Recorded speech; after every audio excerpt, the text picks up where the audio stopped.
Hi, guys. Welcome to Wednesday's weather with tornadoes. So, what we're going to be doing today is that you are going to be reading this article, and then you're going to be creating a Google Slides kind of project on which you're giving the information from here and you're going to be putting it into slides.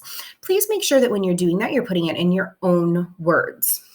So, this part is just me reading it to you in case that you would like it to be read to you. So this is Earth Science for Kids, Weather, Tornadoes.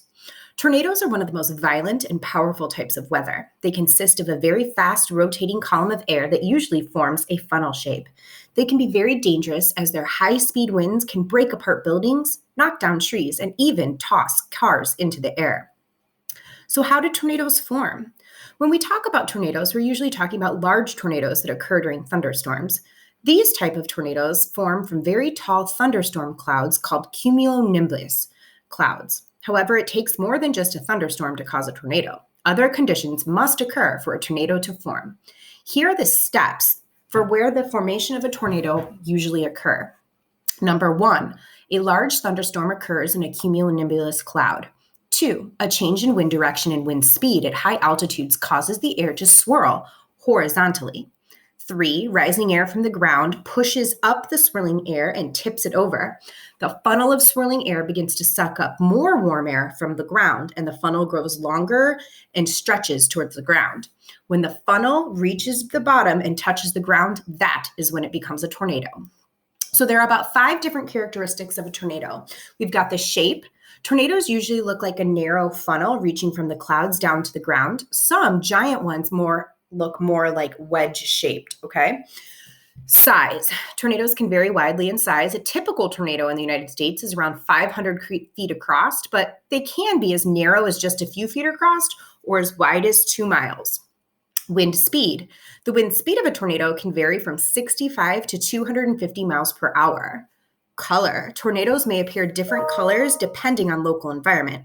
Some may be nearly invisible, while others may appear white, gray, black, blue, red, or even green. Rotation. When viewed from above, most tornadoes rotate counterclockwise in the northern hemisphere and clockwise in the southern. There are some different types. Supercell. A supercell is a long-lived thunderstorm. It can produce some of the most largest and most violent tornadoes. A waterspout forms over water. They usually dissipate or go away once they hit land. A landspout is similar to a waterspout, but it's on land. It's weak, and it's not associated with a vortex of air from a thunderstorm. A gustnado is a small tornado formed at the weather front by gusts of wind. And then this final one down here, make sure that you don't miss it, is a multiple vortex. It's a tornado with more than one spinning air tube.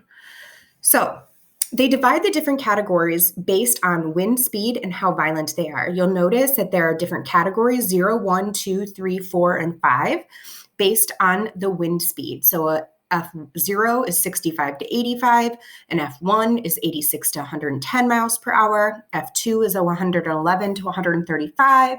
F3 is 136 to 165 miles per hour. F4 is 166 to 200 miles per hour, and an F5 is anything over 200 miles per hour. Where do most tornadoes occur? They form almost anywhere, but most of the tornadoes in the United States occurs in a middle area called Tornado Valley. It stretches from northern Texas to South Dakota, which is here, Missouri to the Rocky Mountains. So all this area over here. We've got some interesting facts about tornadoes. Other names for tornadoes include twister, cyclone, and funnel. In order for a vortex of wind to officially be called a tornado, it must touch the ground. More tornadoes touch the ground in the United States than any other country, over 1,000 per year. The fastest winds on Earth occur within a tornado. I don't plan on outrunning a tornado. The average tornado travels at a speed of 300 miles per hour, but some can move up to 60 miles per hour. So this is all of your information that you will need to do your Google slide. If you have any questions, you can always email me at stroxtel@hamtramckschools.org, and I am happy to help you. I look forward to reading all of your guys' things. Have a great day.